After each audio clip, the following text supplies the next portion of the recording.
prohibida su venta y o alquiler. No tiene ningún valor comercial, solo para uso en iglesias, casas y o lugares públicos en forma gratuita, exclusivamente.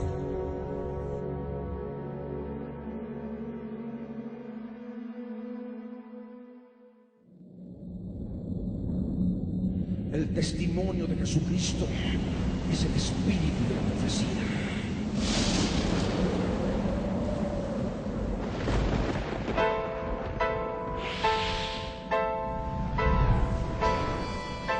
Yo soy Dios. Ángeles, yo quiero ser Dios.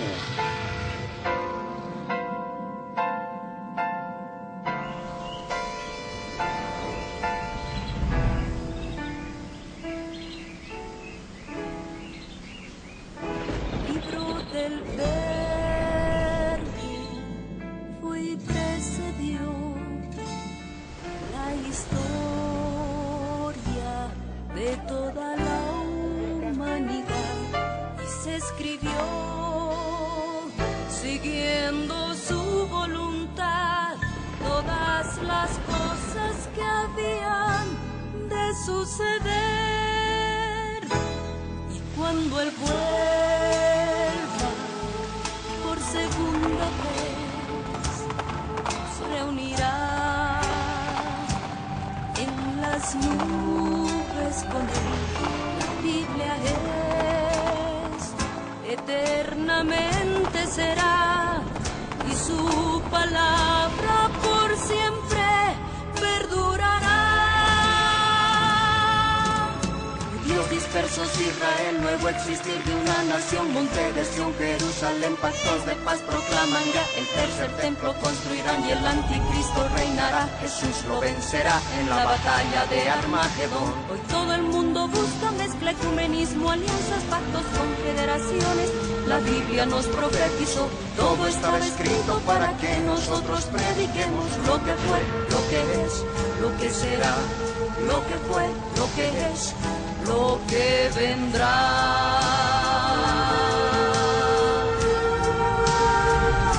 Biblia en tu vida fue y precedió a la historia de toda la humanidad y se escribió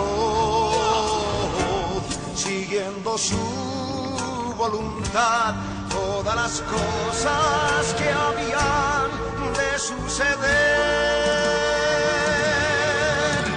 Falsos profetas, falsos cristos, pestes, hambres, terremotos, mar bramando, sediciones, huracanes, alborotos, y la gente se corrompe con el sexo como ocurrido en los días de Noé y en los días de Lot. La ciencia se ha aumentado, microchip bajo la piel está ya listo, todo el mundo comprará y venderá así.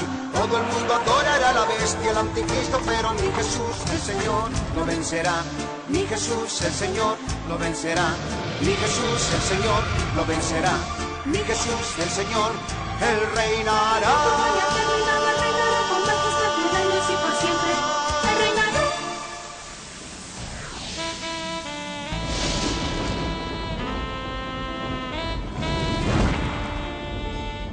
Cristo viene. La red presenta la Biblia en tu vida. Mensajes de la palabra de Dios en la voz de nuestro pastor Ricardo Claure. El testimonio de Jesucristo es el espíritu de la profecía.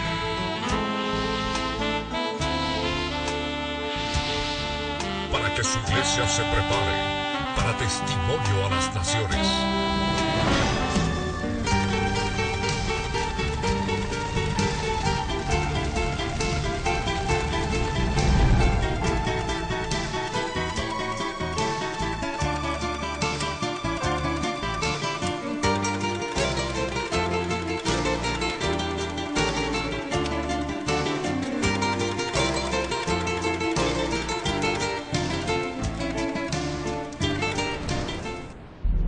Prólogo. Vivimos el tiempo del fin.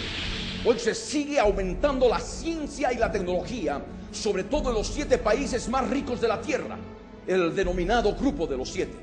Países donde el rey de Tiro tiene el 66.66% de toda la riqueza del planeta. El resto se divide en los demás países del mundo.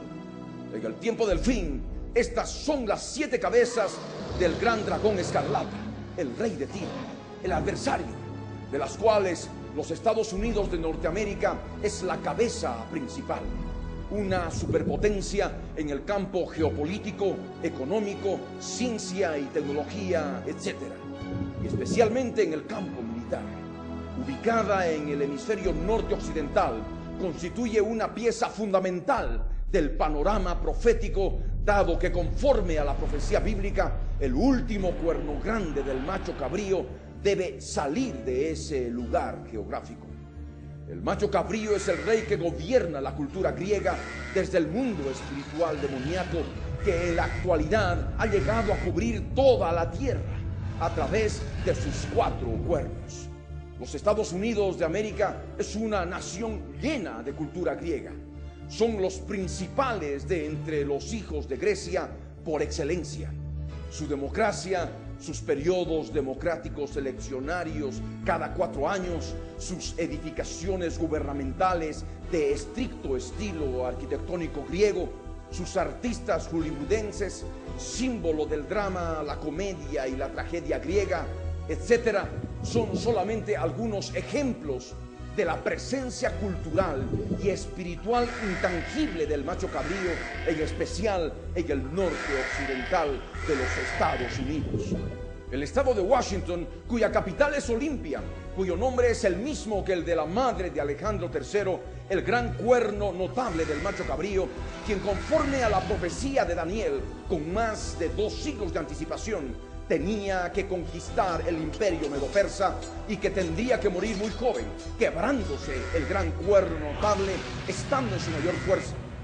En este mismo estado está situada la ciudad de Seattle, a orillas del lago Washington, de donde se divisa el Parque Nacional Olímpico y la península olímpica, cuyo monte más alto es el Monte Olimpo.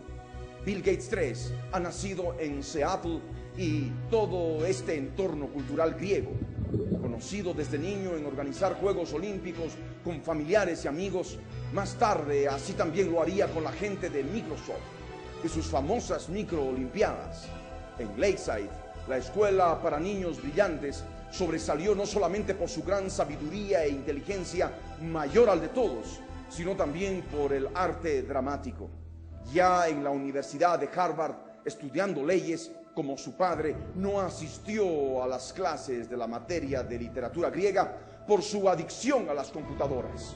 Una noche antes al examen recién estudió. Sin dormir fue a la universidad y terminó antes del tiempo señalado, el que aprovechó él para dormir. Y aún así aprobó. Estos y muchos ejemplos de su biografía nos hacen ver cuán sumergida en la cultura griega está la vida de este singular hombre. A través de este libro digital, tú has de conocer más detalles de las otras características que deben cumplir el gobernante mundial que está por venir. Un hombre que debido a sus grandes riquezas pondría su corazón como corazón de Dios, sintiéndose Dios mismo, cometiendo el mismo y horrible pecado que cometieron primero el Abadón y después Lucero, el rey de Tiro, en la eternidad pasada. A este hombre la profecía de Ezequiel lo denomina como el príncipe de Tiro, porque forma parte del reino de Tiro, cuyo rey es el rey de Tiro, Lucero o el adversario, aquel ser espiritual que debido al pecado del género humano en el Edén tiene potestad y gobierno sobre toda la creación terrestre hecha del polvo de la tierra, con poder sobre todos los reinos del mundo y la gloria de ellos. Todas estas cosas el rey de Tiro ofreció al Señor Jesús, el cual las rechazó con la palabra. En el tiempo del fin habría un hombre que no las rechazaría. Así como el pueblo judío rechazó a Jesús, que vino en nombre de su Padre, aquella parte del pueblo judío que no es fiel al Dios de la Biblia recibiría a un nuevo Dios que vendría en su propio nombre. Hoy Tommy Lapid, líder del partido político hebreo Shin, con sus correligionarios, atacan al Dios de la Biblia y presentan al nuevo Dios de la era de las computadoras, que prepara los nuevos lanzamientos de Microsoft y que vive en algún lugar de Seattle. Que Dios en Cristo Jesús ilumine todo tu ser con las palabras de este libro digital, basado en la palabra profética más segura, la Biblia.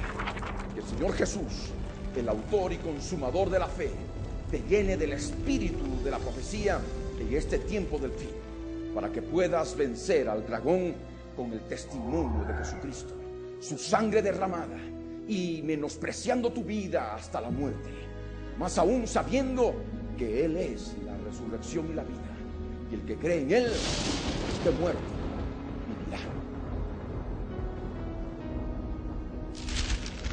En todo el libro se utiliza la versión castellana de la Biblia Reina Valera, revisión 1960.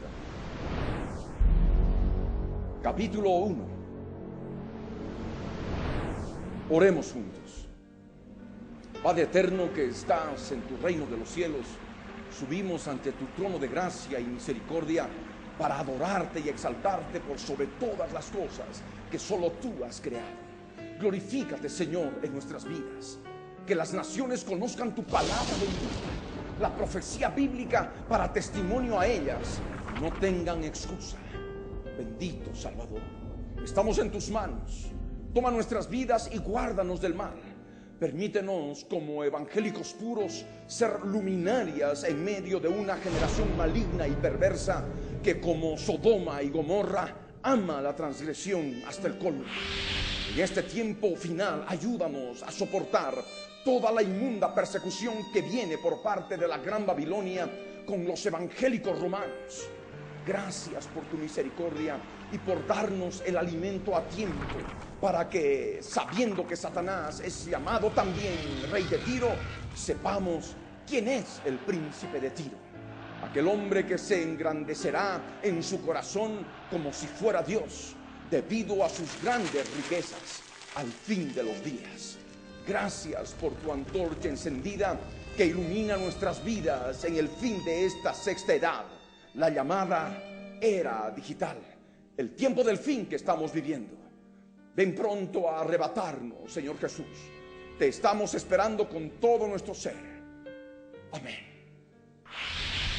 Otro de los aspectos que debemos analizar respecto de Bill Gates 3 es su relación extraordinaria con un conjunto de características que presenta y se estarían cumpliendo en su vida, como aquel príncipe de Tiro que nos habla la profecía de Ezequiel.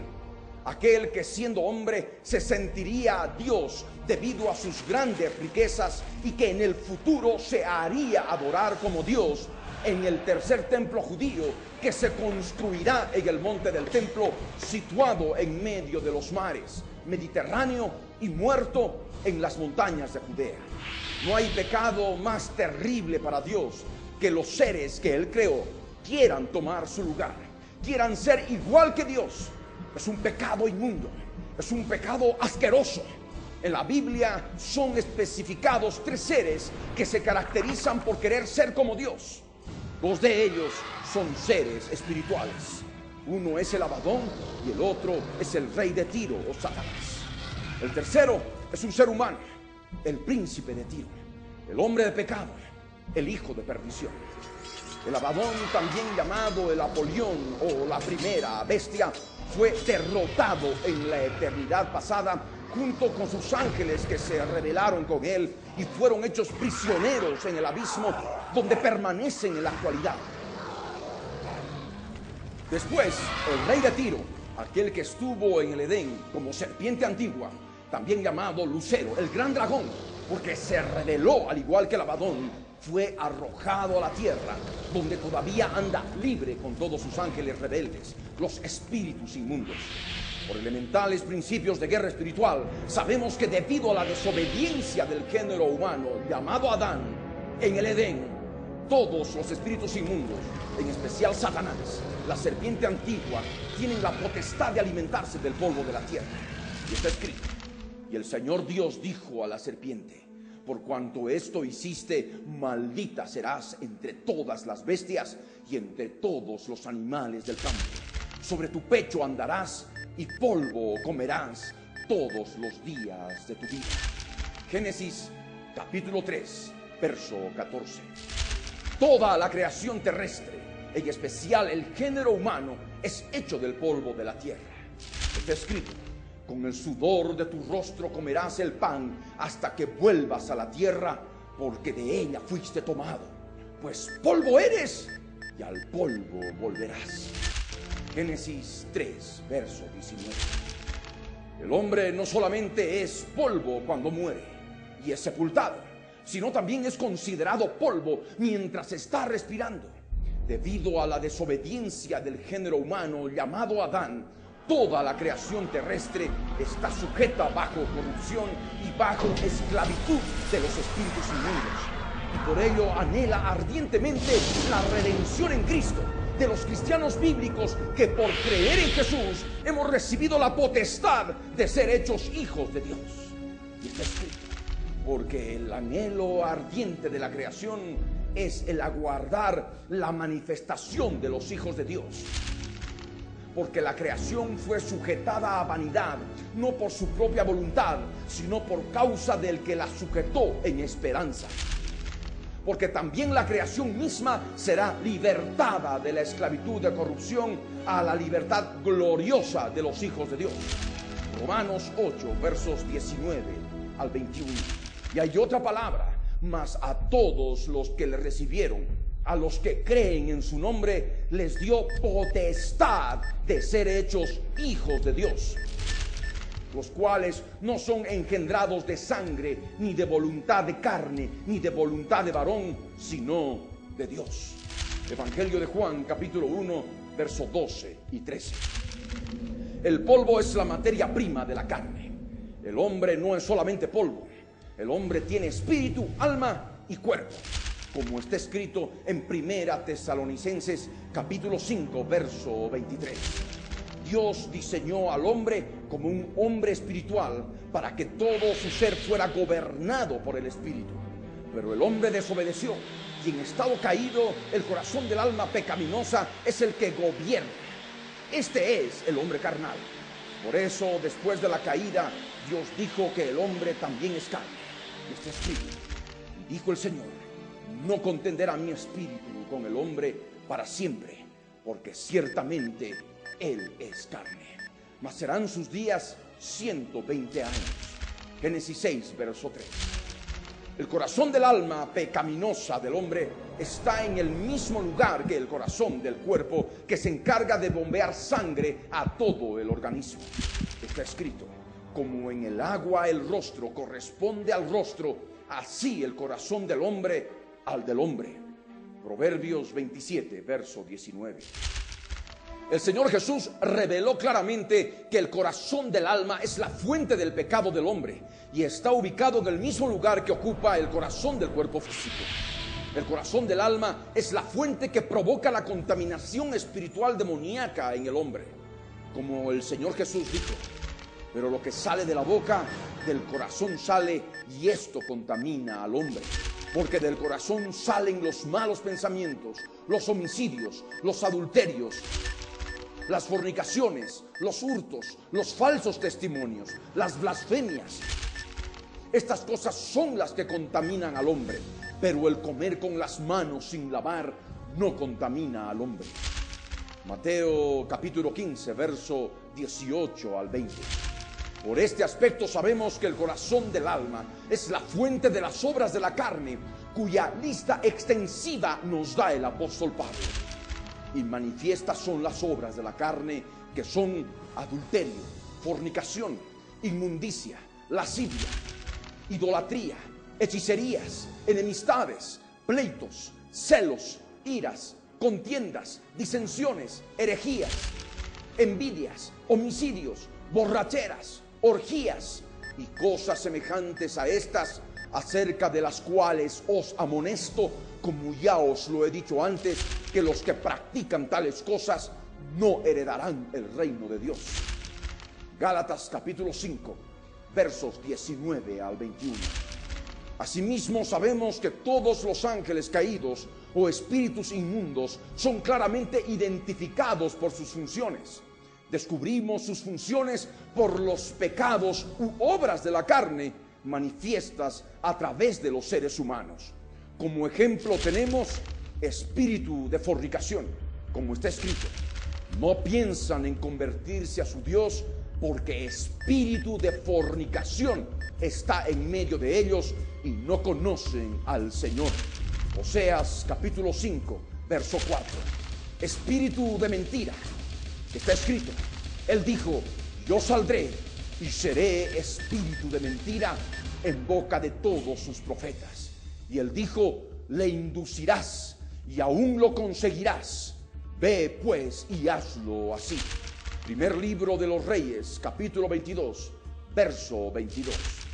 Espíritu de falsedad, como está escrito: si alguno andando con espíritu de falsedad mintiere diciendo: yo te profetizaré de vino y de sidra, este tal será el profeta de este pueblo.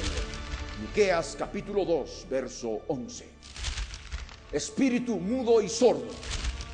Y cuando Jesús vio que la multitud se agolpaba, reprendió al espíritu inmundo diciéndole: espíritu mudo y sordo, yo te mando, sal de él y no entres más en él.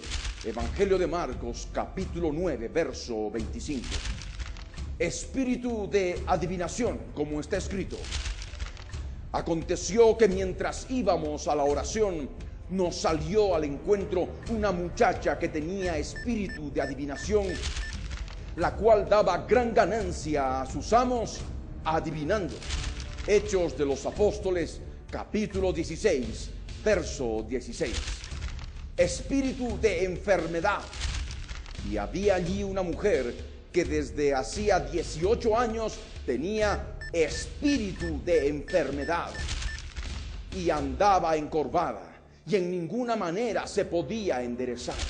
Evangelio de Lucas capítulo 13, verso 11. Por eso el apóstol Pablo corroboró la relación existente entre las obras de la carne y los espíritus inmundos, manifestando la necesidad de limpiarnos de toda contaminación de carne y de espíritu inmundo.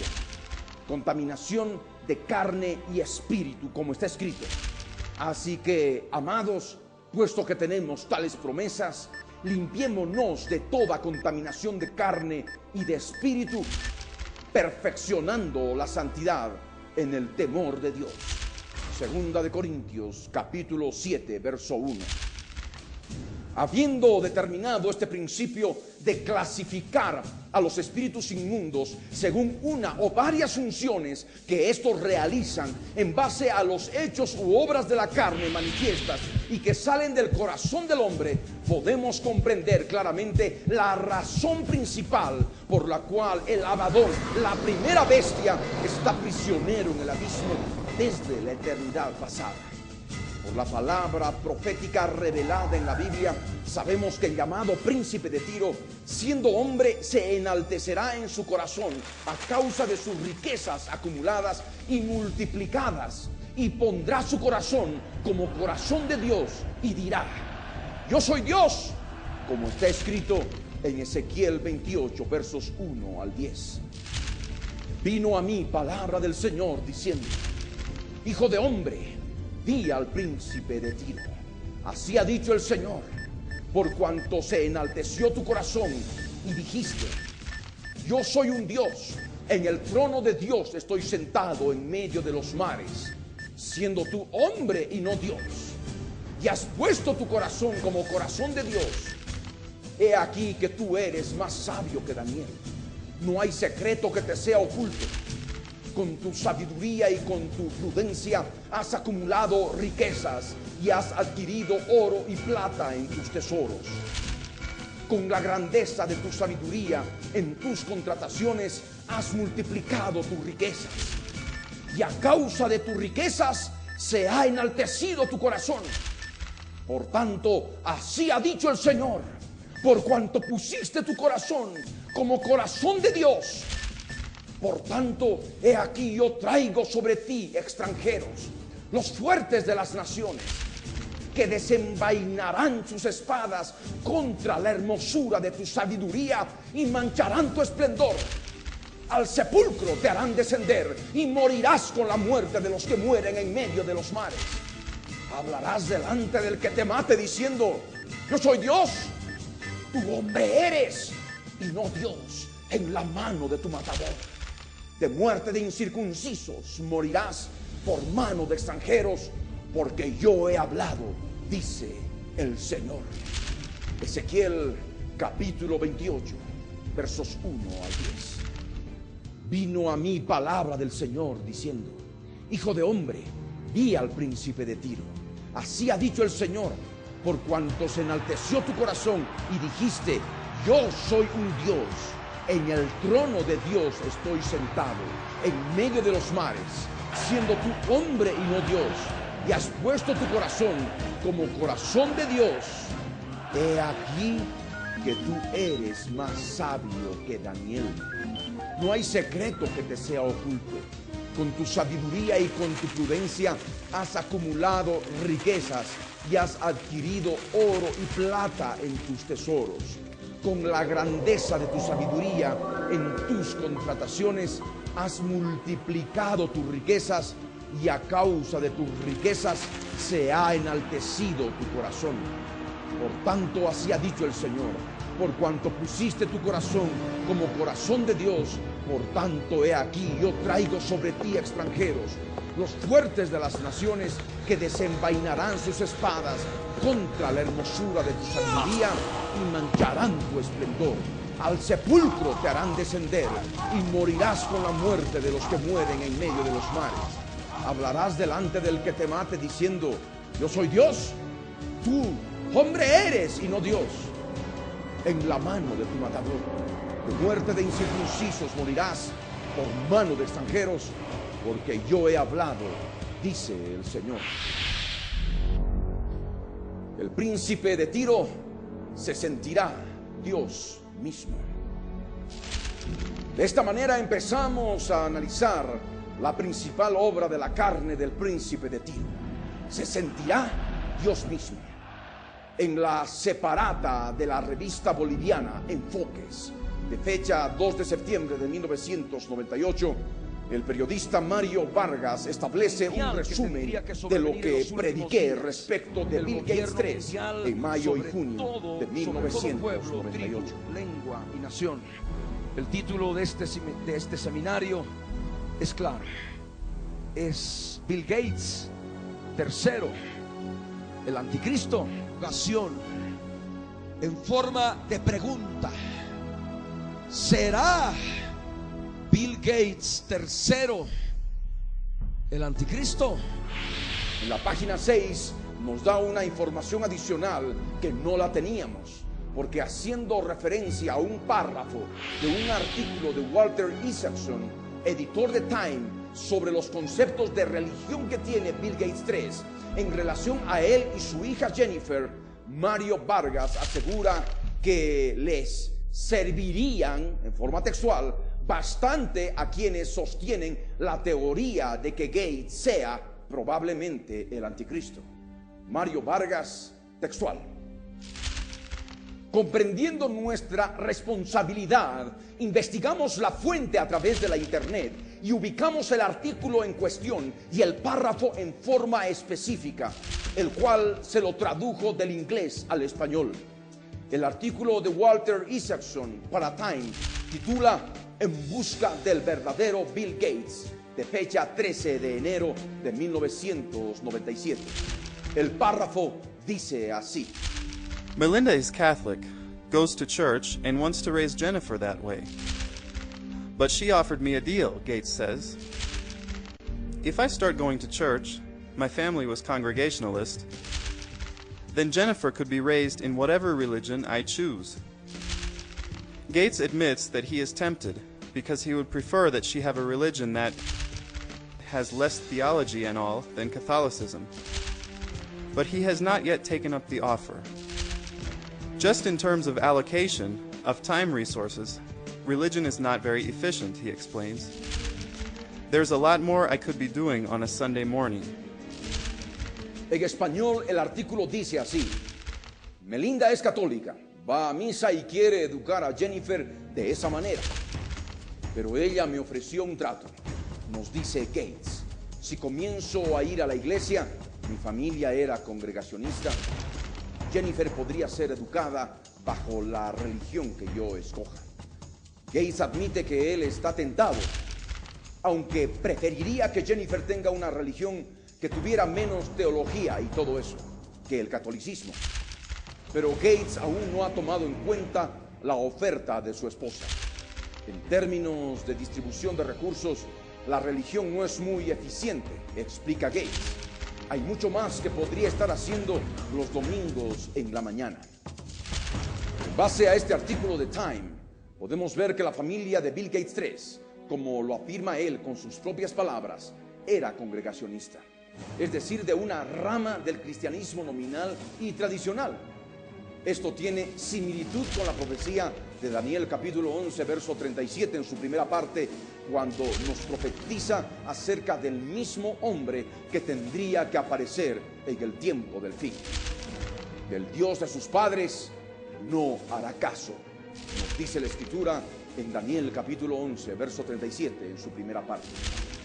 Esta similitud con la profecía se puede discernir también mediante el siguiente extracto de su biografía, transmitido a América Latina a través de la cadena AIE Mundo, cuando habla el pastor Dale Turner refiriéndose a Bill Gates III cuando era niño. Usted está viendo Mundo.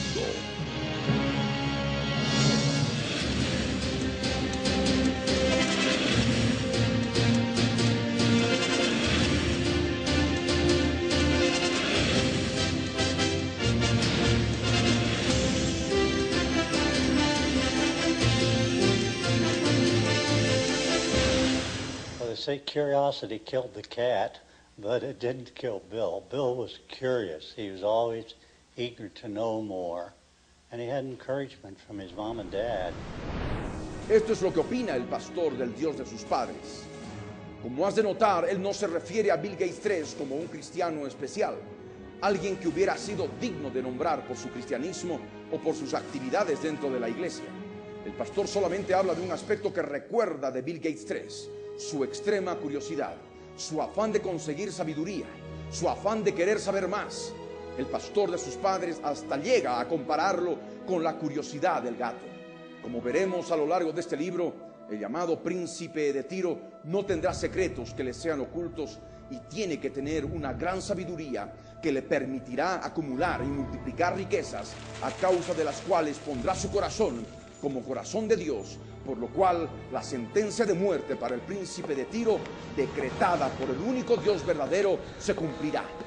Utilizando los términos del pastor, esta vez, el que sea el príncipe de Tiro o gato curioso, sí morirá. Asimismo, en el artículo de Walter Isaacson, vemos que Bill Gates III no toma en cuenta ninguna conocida religión en su vida. Es más, desdeña y desprecia las religiones en su vida y por tanto a todo Dios de toda religión. Considera que la religión no es eficiente en su vida, porque él puede distribuir de mejor manera su tiempo, los domingos por la mañana, donde puede hacer mucho más. Estas son las palabras que escucharíamos de un ateo, entre comillas, común y corriente. La profecía de Daniel capítulo 11, verso 37, en su tercera parte, nos enseña también que no respetará a Dios alguno. Deben notar que la palabra Dios se escribe con D minúscula. Leamos: ni respetará a Dios alguno, porque sobre todo se engrandecerá. Daniel 11, verso 37, tercera parte. El hecho de que desprecie a toda religión en su vida y por tanto a todo Dios de las religiones existentes en el mundo es notoriamente extraño, porque el autor norteamericano llamado Ken Ouleda asevera textualmente que Bill Gates III siente haber hecho la obra de Dios. Leamos y escuchemos con nuestros propios ojos lo que él dice a través del programa Riqueza y Poder, transmitido a través del History Channel para América Latina.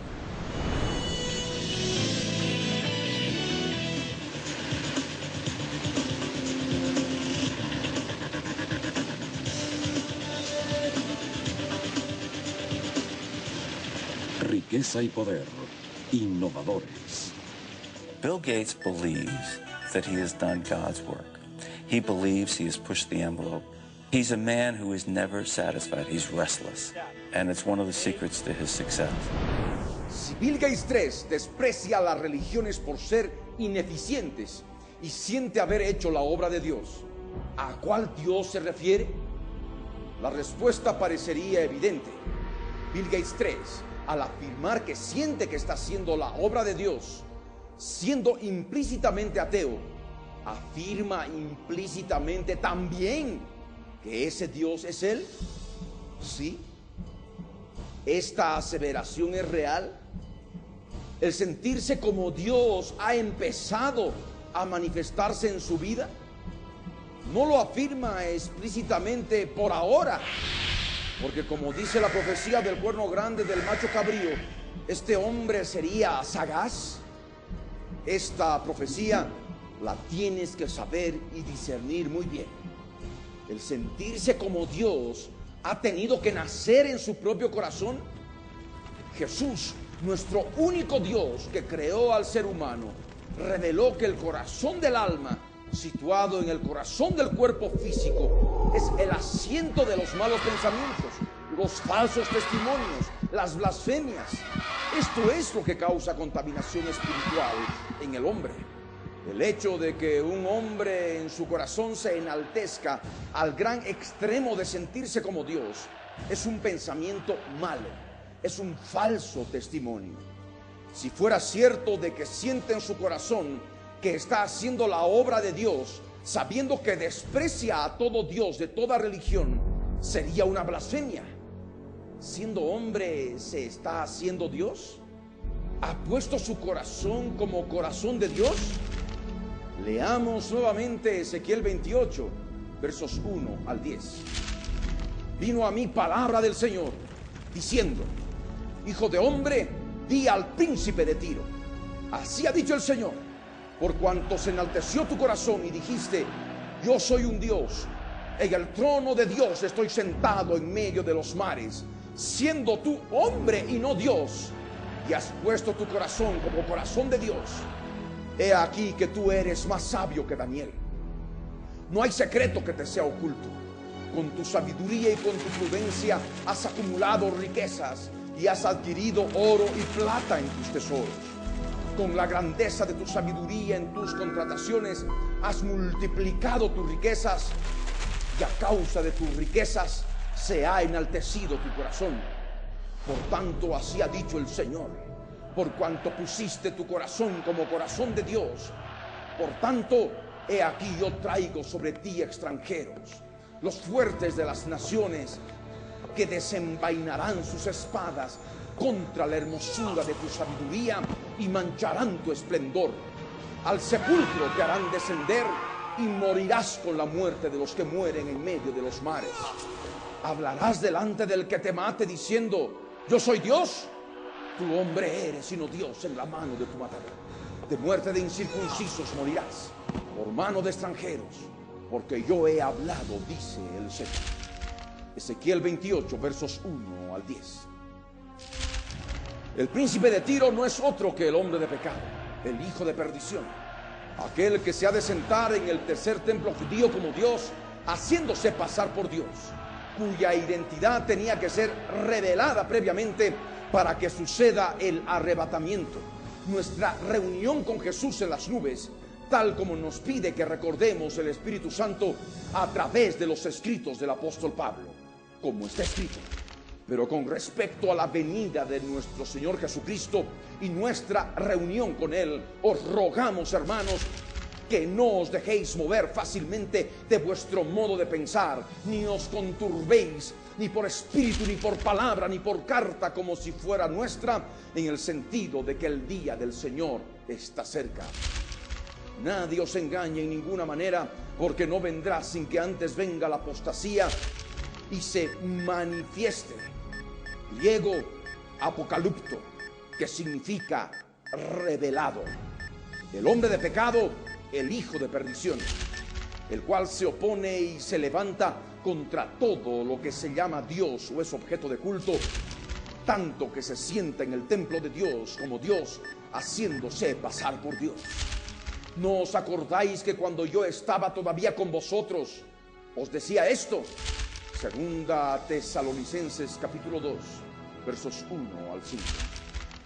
En esta cita bíblica, la palabra manifieste se traduce del griego apocalipto, que literalmente significa revelado, lo cual implica una revelación iniciada en nuestro espíritu por obra del Espíritu Santo y que luego se manifiesta con plena evidencia lógica a nuestros sentidos para que podamos verlo con nuestros ojos, podamos oírlo con nuestros oídos y entenderlo con la mente del alma. La profecía del apóstol Pablo nos dice que el que ha de venir es un hombre.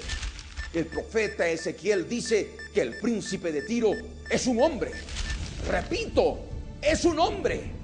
Es llamado el hombre de pecado porque siendo hombre se sentará en el tercer templo judío como Dios, haciéndose pasar por Dios. Este es su principal pecado. Pondrá su trono y se sentará en el lugar santo del tercer templo, en el monte del templo en Jerusalén, situada entre el mar Mediterráneo y el mar Muerto, como nos profetiza Ezequiel. Se hará pasar como si fuera Dios y nada menos que en Israel, donde el parlamentario judío llamado Tommy Lapid enfrenta al Dios de los judíos religiosos ultraortodoxos y su partido político Shas, mediante otro partido político, el llamado Shin, con el cual está promocionando a su Dios que vive en algún lugar de Seattle y prepara los nuevos lanzamientos de Microsoft. El Dios de la era de las computadoras se refiere a Bill Gates 3. Nosotros sabemos que vivimos el tiempo del fin, el tiempo de la era digital, cuyo autor mundialmente reconocido es justamente Bill Gates 3. Les recomiendo que vea el programa 60 Minutos, donde el periodista norteamericano Bob Simon entrevista al líder político judío, difundida el 29 de febrero del 2000. Leamos y escuchemos lo que se dijo en ese extracto de la entrevista que Bob Simon le hizo al adorador judío del nuevo Dios que vive en Seattle. We don't want to obey religious laws in our daily lives. Tommy Lapid is a television personality who entered into the political arena to run in last year's elections. The party he leads has one platform: stop the religious. We have to fight this phenomena and explain even to them that it's wrong what they are doing, that we are living now in a time of computers and God is living somewhere in Seattle and preparing the next issue of Microsoft. Did you say God is living somewhere in Seattle? Yes. Ustedes lo pueden escuchar y leer con sus ojos. Lo verán y escucharán con sus propios oídos si así lo piden. El príncipe de Tiro, el cuerno pequeño del macho cabrío que se engrandece hasta ser un cuerno muy grande, longhorn en inglés. El hombre de pecado tendría que salir del hemisferio norte occidental y manifestarse como Dios en la tierra gloriosa, la tierra de Israel, tal como nos profetizó Daniel capítulo 8, verso 9. Y de uno de ellos salió un cuerno pequeño que creció mucho al sur y al oriente y hacia la tierra gloriosa. Daniel capítulo 8, verso 9.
Esta similitud profética no solamente está ocurriendo en Israel, sino también en la televisión vía satélite, tal como vemos en la cadena Discovery Kids, en que Bill Gates 3 ya recibe una alabanza compuesta específicamente para niños, en la que se lo reconoce como el hombre del futuro, haciendo referencia al tiempo futuro que viviremos, la era digital que está comenzando, en que la ciencia se ha aumentado, como profetizó Daniel capítulo 12, verso 4. Ciencia en la que él está muy interesado. Leamos lo que la letra de la alabanza a Bill Gates 3 dice. Del futuro como él no hay ninguno, el mago del Microsoft es Bill Gates. Es muy interesado por la ciencia de estos días, Bill, que también invierte en la tecnología, defiende la libertad de expresión por internet, juega golf y lee muchos temas de su interés. Una galería de arte que él ha creado con todo lo grande artista que la historia ha dejado. Es un gran admirador de David y de su obra, es el arte que le da la motivación de sobra. Restart. Enter, control, paleta, teclado, archivo y opción. Esta es tu computadora y también esta canción. Visionario del futuro, estos guardias son uno creado con Microsoft y Bill Gates. La concepción de alabanza está impresa en la letra de la canción, que afirma que como Bill Gates no hay ninguno. La palabra ninguno es excluyente en forma total, apartando a todo lo creado y al mismo único Dios, creador del universo. Si se lo reconoce como el mago de Microsoft, entonces se refiere a Bill Gates 3 como un practicante de lo que llamamos magia.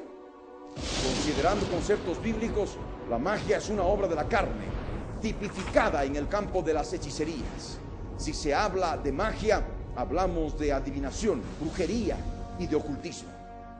En resumen, se relaciona a Bill Gates 3 y Microsoft con el campo de la magia, de la manera más natural. Esto se hace evidente a través de sus constantes predicciones acerca del futuro informático y de Microsoft, que para nosotros no sería más que la actividad de un espíritu de adivinación, tal como operó en la muchacha y que molestó tanto al apóstol Pablo. Esta manifestación adivinatoria de la tecnología hace que reciba el título de visionario del futuro. Sus grandes inversiones en la biotecnología a través de ICOS Corporation, la institución que ha establecido para manipular la creación a su voluntad mediante la ingeniería genética, forman parte de la letra de esta canción. El Dios de la Biblia prohíbe terminantemente manipular y mezclar su creación, empezando con la vida animal y la vida vegetal. Y debemos esperar más aún con la vida humana, creada a imagen y semejanza de Dios. Leamos dos citas bíblicas. Mis estatutos guardarás, no harás ayuntar tu ganado con animales de otra especie. Tu campo no sembrarás con mezcla de semillas. Levítico capítulo 19, verso 19. No sembrarás tu viña con semillas diversas, no sea que se pierda todo, tanto la semilla que sembraste como el fruto de la viña. Deuteronomio capítulo 22, verso 9. Además, por si fuera poco, en la letra de la canción se refieren a Bill Gates 3 como creador. Solamente se le puede llamar creador si le consideran Dios. Llamándolo creador, ¿le permiten usurpar el lugar de Dios? Un término que la Biblia solamente utiliza para referirse al único Dios creador del reino de los cielos, de los 4 seres vivientes, de los 24 ancianos, de los querubines, de los serafines y de los millones de ángeles de la tierra, del universo y del género humano.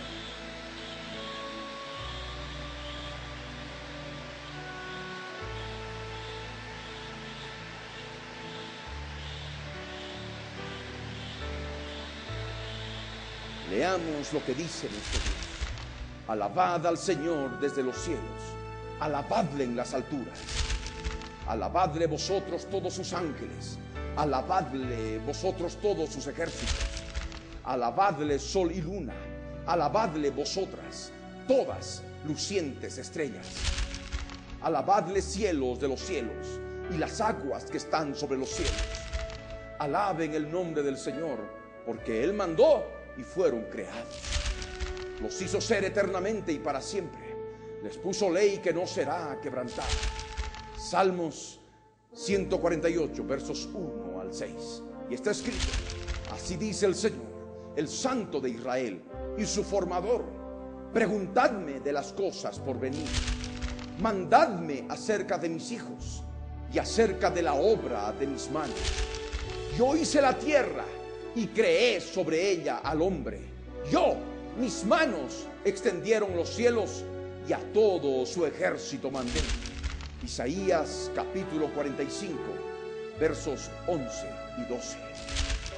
¿No tenemos todos un mismo Padre? ¿No nos ha creado un mismo Dios? Malaquías capítulo 2, verso 10, primera parte.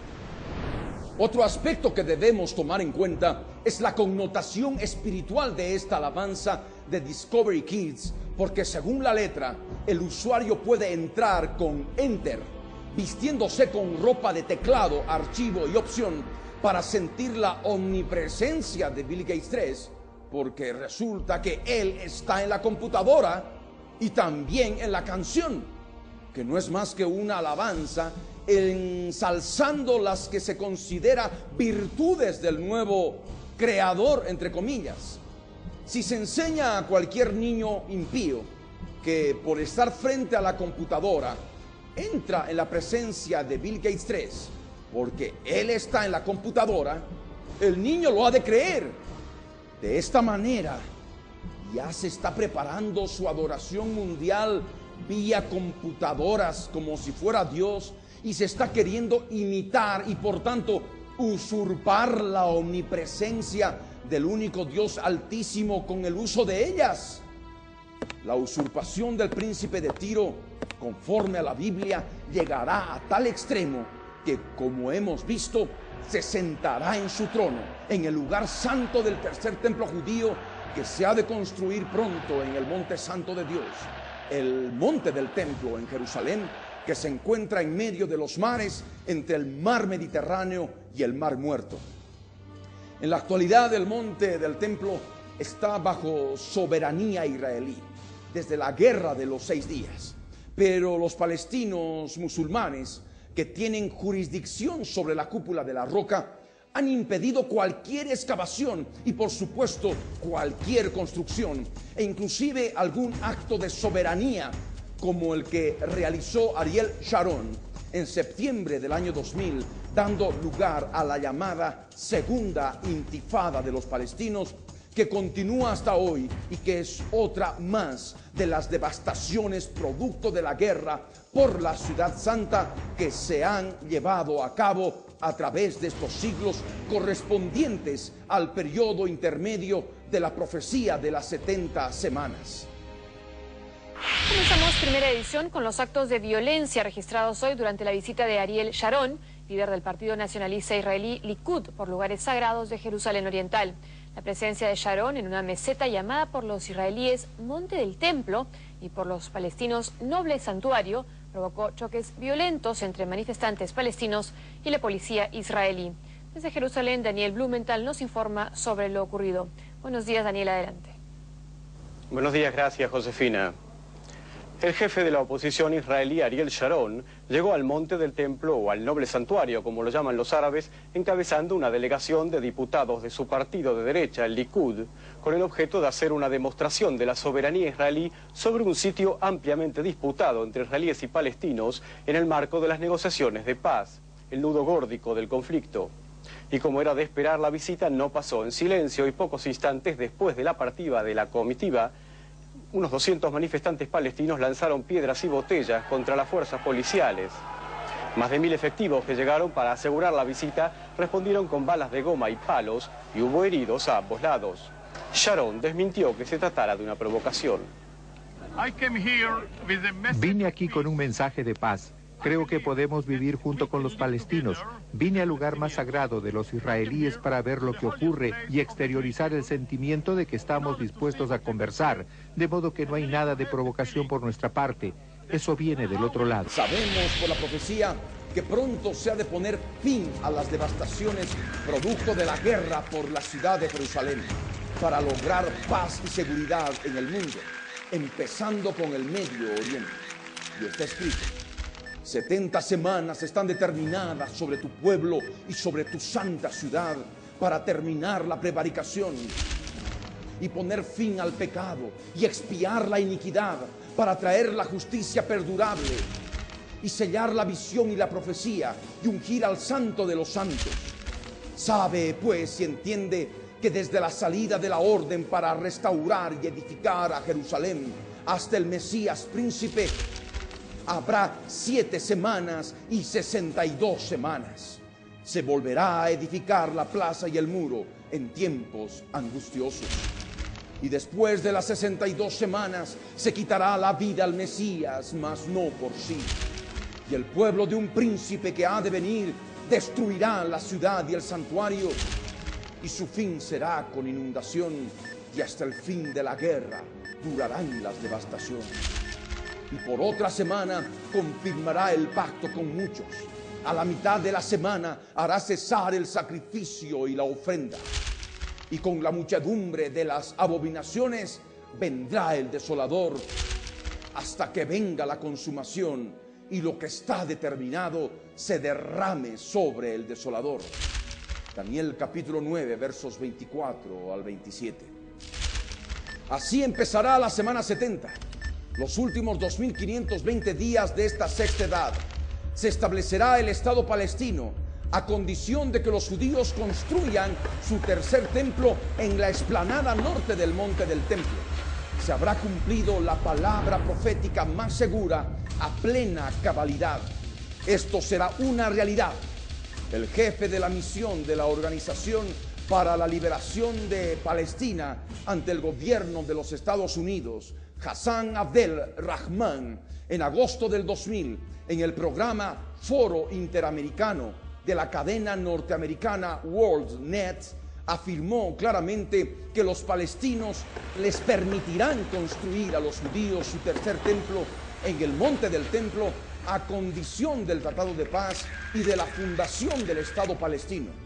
Leamos con detenimiento lo que se dijo en este extracto del programa Foro Interamericano y lo que sustenta mis afirmaciones.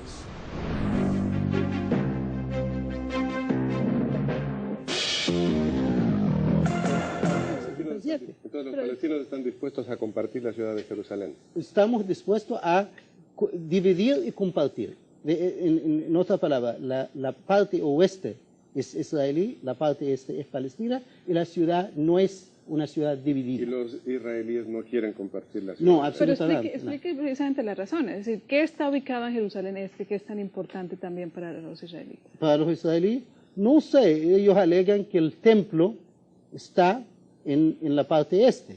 Pero claro, aunque se fuera al templo, nosotros estamos considerando que darle acceso al templo, pero no a la ciudad como tal. Así se dividirá oficialmente el monte del templo en dos.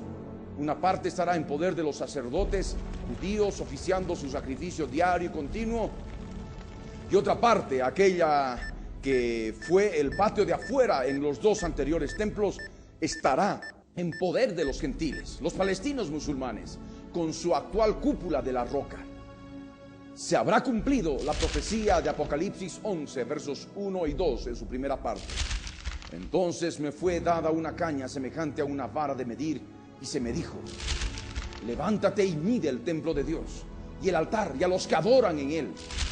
Pero el patio que está fuera del templo, déjalo aparte y no lo midas, que ha sido entregado a los gentiles.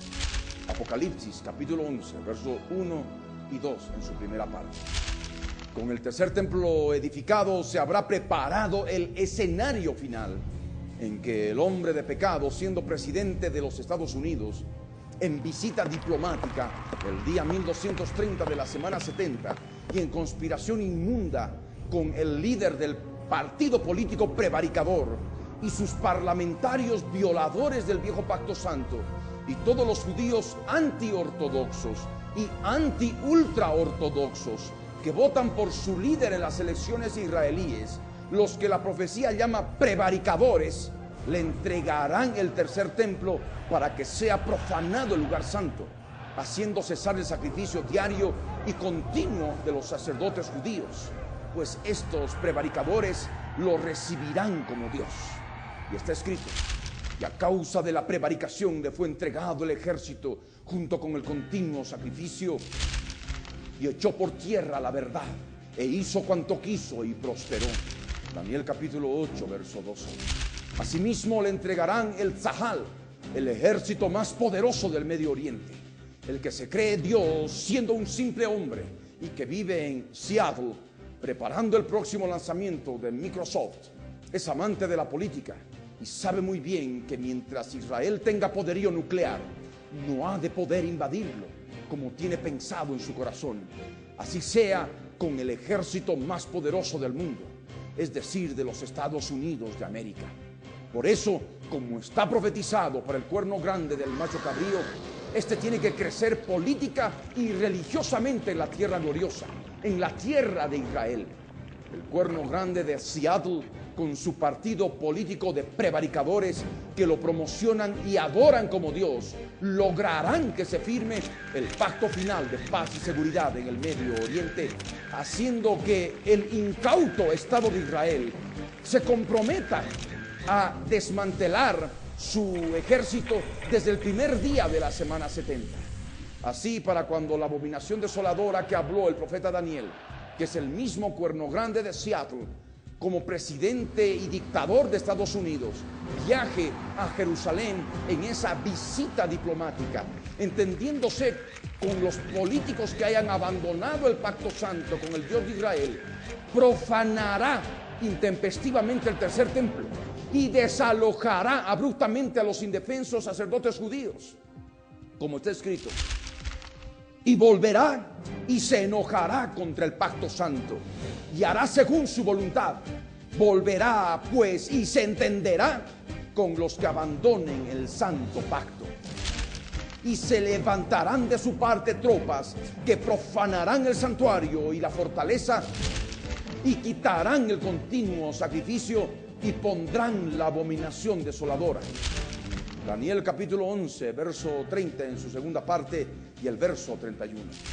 Asimismo recibirá un ejército de Israel que para ese día 1230 estará totalmente desmantelado y sin armas nucleares, como está escrito y profetizado, para que en el día 1260, cuando se produzca la invasión de Gog con tropas multinacionales, la tierra de Israel sea una tierra indefensa. Así ha dicho Dios el Señor. En aquel día subirán palabras en tu corazón y concebirás mal pensamiento y dirás: subiré contra una tierra indefensa, iré contra gentes tranquilas que habitan confiadamente. Todas ellas habitan sin muros y no tienen cerrojos ni puertas, para arrebatar despojos y para tomar botín, para poner tus manos sobre las tierras desiertas y apobladas, y sobre el pueblo recogido de entre las naciones, que se hace de ganado y posesiones, que mora en la parte central de la tierra. Ezequiel 38, versos 10 al 12. Inmediatamente después de que el Señor Jesús profetizó la destrucción del segundo templo, profetizó la existencia de un tercer templo que sería profanado en el día 1230 de la semana 70 por la abominación desoladora que nos habló el profeta Daniel, que también es llamado por el apóstol Pablo como el hombre de pecado, el hijo de perdición, al cual el profeta Ezequiel lo denominó como el príncipe de Tiro. Por tanto, cuando veáis en el lugar santo la abominación desoladora de que habló el profeta Daniel, el que lee, entienda. Entonces los que estén en Judea huyan a los montes. El que esté en la azotea no descienda para tomar algo de su casa. y el que esté en el campo no vuelva atrás para tomar su capa. Mas ay de las que estén encintas y de las que críen en aquellos días. Orad pues que vuestra huida no sea en invierno ni en día de reposo, porque habrá entonces gran tribulación, cual no la ha habido desde el principio del mundo hasta ahora, ni la habrá.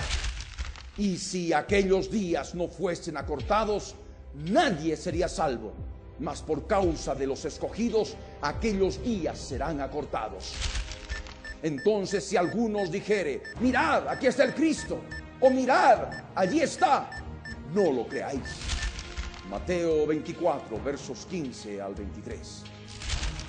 El día 1230 se obtiene de restar del total de 2520 días, que es el tiempo de duración de toda la semana 70, menos los 1290 días que nos habló el profeta Daniel. Y desde tiempo de abolirse el sacrificio perpetuo y poner abominación desoladora, días 1290. Daniel 12, verso 11. Antiguo Testamento interlineal, hebreo-español. El testimonio de Jesucristo es el espíritu de la profecía.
Eternamente será, y su palabra por siempre perdurará. Judíos dispersos, Israel, nuevo existir de una nación, monte de Sión, Jerusalén, pactos de paz proclaman ya, el tercer templo construirán y el anticristo reinará. Jesús lo vencerá en la batalla de Armagedón. Hoy todo el mundo busca mezcla, ecumenismo, alianzas, pactos, confederaciones. La Biblia nos profetizó, todo está escrito para que nosotros prediquemos lo que fue, lo que es, lo que será, lo que fue, lo que es, lo que vendrá.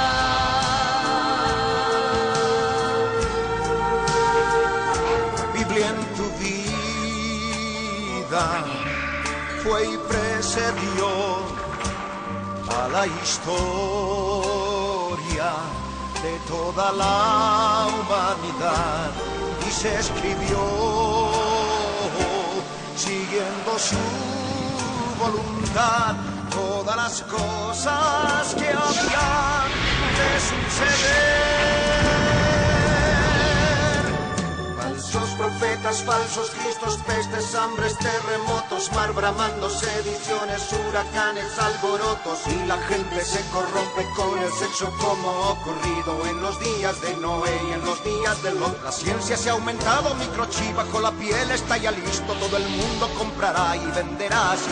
Todo el mundo adorará a la bestia, el anticristo, pero mi Jesús, el Señor, lo vencerá. Mi Jesús, el Señor, lo vencerá. Mi Jesús, el Señor, lo vencerá. Mi Jesús, el Señor, Él reinará. Con majestad, mil años y por siempre, Él reinará.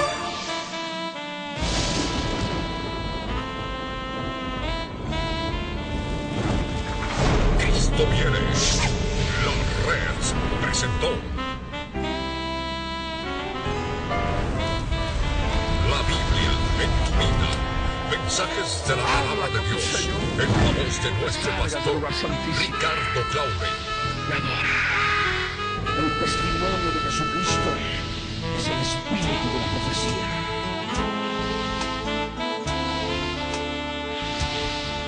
Para que su iglesia se prepare para testimonio a las naciones.